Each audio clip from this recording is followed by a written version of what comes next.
أنا اسمي وسام حمزة، سني 43 سنة. أنا عملت العملية من حوالي 4 شهور. بداية الموضوع إن أنا كنت يعني عارف الدكتور محمد أبو زيد بشكل شخصي.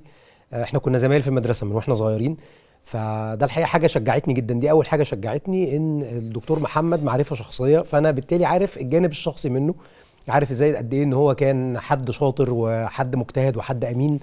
ده على المستوى الشخصي او مستوى الدراسه. وطبعا اكيد كنت عارف بقالي سنين يعني عن محمد ابو زيد الدكتور الجراح، وعارف قد ايه ان هو حد بيهتم جدا بمعايير الامان، وحته ان هو نفسه يعني بتكلم من الناحيه الفنيه ازاي ان هو دكتور متمكن ما شاء الله. وده من خلال حالات كتير جدا حتى من ناس زمايلنا. اكتشفت بعد كده ان دفعتنا في المدرسه نص الدفعه تقريبا ولا ثلاث ارباعها كانوا راحوا الدكتور محمد او اتعاملوا معاه او عملوا معاه عمليات.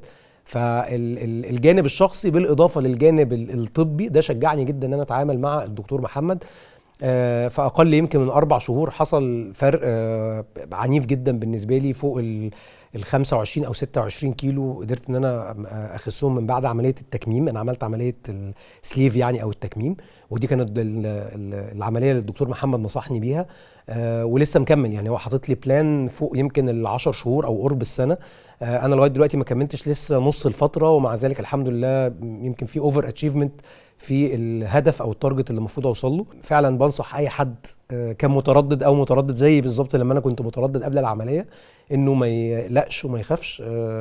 الدكتور محمد فعلا الواحد بيبقى حاسس ان هو في ايد امينه، سواء قبل او اثناء او مرحله ما بعد اجراء العمليه.